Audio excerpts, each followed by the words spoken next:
Ina, podcast.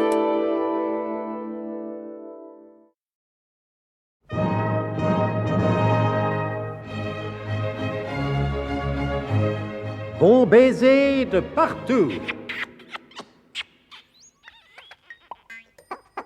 Une émission secrète de...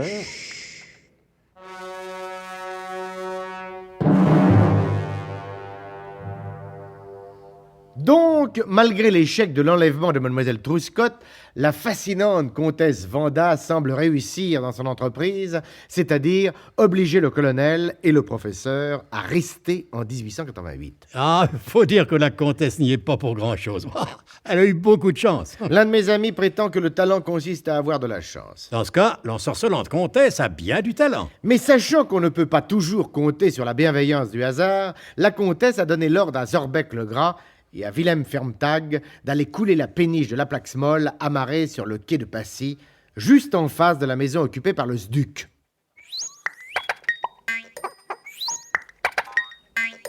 Fermtag, j'espère que vous avez bien compris cette fois et que vous n'allez pas vous conduire d'une manière aussi stupide que vous l'avez fait avec Mademoiselle Truscott. n'est-ce pas? Zorbeck, Oui. quand cesserez-vous de me prendre pour un imbécile? Quand cessera notre collaboration, je suppose? Pourquoi êtes-vous toujours aussi particulièrement désobligeant avec moi? Mais parce que vous le méritez, mon petit Wilhelm. Je reconnais que je n'ai pas eu de chance avec Mademoiselle Truscott, mais je ne sais pour rien. Bon, écoutez, ne parlons plus de ça, voulez-vous, mais de l'opération qui nous occupe présentement. J'ai très bien compris. Voilà. Qu'est-ce que vous croyez? Nous allons faire sauter à la dynamite la péniche de la Plaxmoll. Oui, c'est ça, pour ameuter tout le quartier. Hein? Et alors, que le quartier soit ameuté ou pas, il est ganz égal du moment que la péniche saute. Fermtag, taisez-vous, hein? Vous dites encore des bêtises. Il s'agit d'opérer avec le maximum de discrétion. On peut glisser discrètement une charge de dynamite. Oui, mais l'explosion ne sera pas discrète, elle. Hein? Il ne faut pas donner l'éveil et s'arranger de manière à ce que cela ressemble comme un accident naturel. Si c'est un accident, ça ne serait pas naturel, forcément. Natürlich, nein. Mein Gott, qu'il est bête, qu'il est bête, qu'il est bête. Écoutez plutôt mes instructions. Je vous écoute attentivement, Bon, Zorbeck. alors, nous allons acheter une tenue de scaphandrier. Non, pour sortir de la rue, ce n'est pas très discret. Non, taisez-vous, s'il vous plaît. Hein? Laissez-moi parler. Vous voulez bien? soit, je vous écoute. Bon, alors, Zorbeck. S'il vous plaît, bien. Nous allons acheter, disais-je, une tenue de scaphandrier. Nous prendrons une barque et nous n'aurons qu'à nous laisser glisser par le courant jusqu'au quai de Passy. Arrivé près de la péniche, vous revêtirez cette tenue. Pourquoi? Warum? Moi. Parce qu'il faut bien qu'il y en ait un qui reste en haut pour faire remonter l'autre. Eh bien, justement, on pourrait faire le contraire. Non, c'est moi le chef et j'assumerai mes responsabilités jusqu'au bout, n'est-ce pas? On ne pourrait pas prendre quelque chose de plus léger, une combinaison d'homme-grenouille, par exemple. Mais qu'il est bête. Mais nous sommes en 1888, ça n'existait pas encore, les engrenouilles. Allons, une fois sur la place, avec ce vilebrequin que voici, vous faites un trou dans la coque en bois de la péniche. Ah ouais, alors, si je suis dessous, elle va me tomber dessus. Oui, mais vous mettrez sur le côté. Ah, so. Et elle est grande, cette péniche? Un tout petit peu plus grande que vos souliers, mais à peine. Est-ce que par hasard vous insinueriez que j'ai de grands pieds? Oh, c'est une évidence. Zorbeck, j'ai supporté bien des choses de vous. Oui. Et tous vos sarcasmes. Mais ça, c'est trop.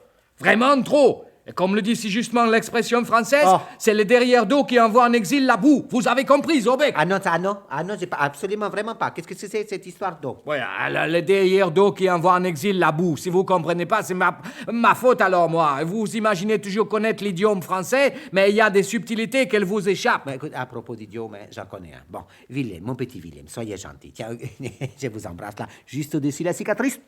Voilà. Mais traduisez-moi, s'il vous plaît, pour l'amour de Goth. Traduisez-moi. Traduisez. N'existe pas la traduction. Cette expression typiquement française. Les petits garçons après ça au gymnasium. C'est ça, le derrière d'eau qui envoie en exil la boue. Ça paraît pas très correct pour des petits enfants. Ah, hein? Zorbeck. Oui. Je crois, je me suis trompé un petit. C'est ça, oui. Non, ça n'est pas le derrière d'eau, c'est la croupe d'eau. La croupe d'eau. La croupe d'eau qui envoie en exil la boue. Que? Non. Qui fait déporter la boue. Non, la vase. La vase. Je comprends pas. La croupe d'eau qui fait déporter la vase. Cette fois-ci, c'est correct, n'est-ce pas? Qui m'énerve. Imbécile, qui m'énerve. Allez vite m'acheter stabile scaphandrier. Attention à votre croupe d'eau. Schnell, Ja, bon, du moment que vous me demandez gentiment. Et pendant ce temps-là, le professeur qui avait rencontré par le plus grand des hasards son grand-père, la honte de la famille Ménherlache, le grand-père qui avait préféré la cloche au Collège de France, le professeur disait à son grand-père... Tu sais, Pépé, tu m'es drôlement sympathique. Oh oui, on a été très, très injuste avec toi dans la famille. Ouais, tu sais ce que j'en pense de la famille? Oui, je m'en doute. Alors, comme tu m'es très sympathique, je vais te confier un secret. Viens avec moi. Et le grand-père et le petit-fils montèrent dans un fiacre qui les conduisit le plus promptement qu'il le put à la Folie Bergère de Passy, où l'Osduc avait installé son PC. Devant le biglotron, le grand-père dit « Mais qu'est-ce que c'est que ça, fiston ?»« Biglotron, Pépé. »« Hein? Et c'est toi qui as inventé ça ?»« Oui, Pépé, oui. Ah, c'est ingénieux. » Oui, il est des circonstances où il vaut mieux être ingénieux qu'ingénieur, comme disent les jeunes cadres au chômage. Mais dis donc, et ça sert à quoi ton biglotron? Viens à côté de moi, Pépé, viens. N'aie pas peur. J'ai dit aux autres qu'il était en panne, mais il marche parfaitement bien. Attention, là, tu es prêt? Prêt à quoi, fiston? Nous allons partir en voyage. Où ça, fiston? En 1972, Pépé. Et hop, c'est parti!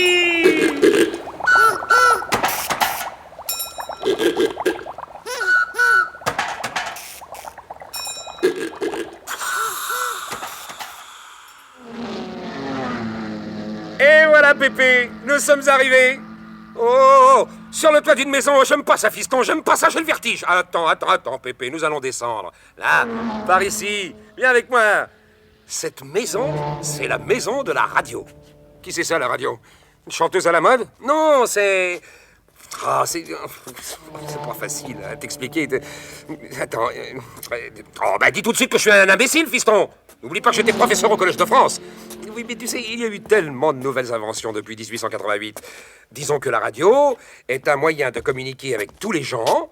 On leur parle, on leur chante des chansons, on leur fait entendre de la musique, et puis alors on leur reparle encore. Hein, et qu'est-ce qu'ils répondent, les gens? Ah bah rien, ils peuvent pas répondre, Pépé. Oh, bah alors c'est pas au point votre invention. Écoute, viens, je vais te faire visiter un studio. Seulement le professeur refuse de remettre le biglotron en état avant d'avoir retrouvé Mademoiselle Trouscotte et Mademoiselle Émilienne Le Harpon. Tu vois ça, Pépé? C'est un studio. Mais qu'est-ce qu'ils font tous ces gens, fiston? Ils enregistrent. Tu vois, tout ce qu'ils disent est enregistré sur cette bande magnétique. Ils peuvent pas parler directement? Oh, c'est pas au point ton invention. Mais c'était pas mon invention, Pépé. Je me disais aussi, mais qu'est-ce qu'ils enregistrent, comme tu dis? Eh ben tiens, tu n'as qu'à écouter. Mes enfants, reprenons la fin. À toi, Doudou. Le professeur Slalom Jérémy Ménherlache et son grand-père Clochard resteront-ils en 1972? Oui, ils savent déjà que nous sommes là. C'est ça l'information, Pépé. Oh, ben alors il n'y a plus de vie privée. Pas au point cette invention, mais... Et qu'est-ce que c'est que cette émission, comme tu dis, là? Écoute, Pépé, écoute.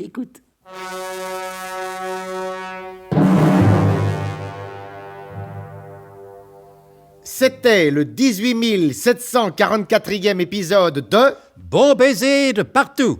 C'est complètement idiot. Oh, Pépé. C'était Bon baiser de partout. Une émission secrète de... Pierre Dac et Louis Rognoni. Décryptage et mise en code, Jean-Wilfried Garrett.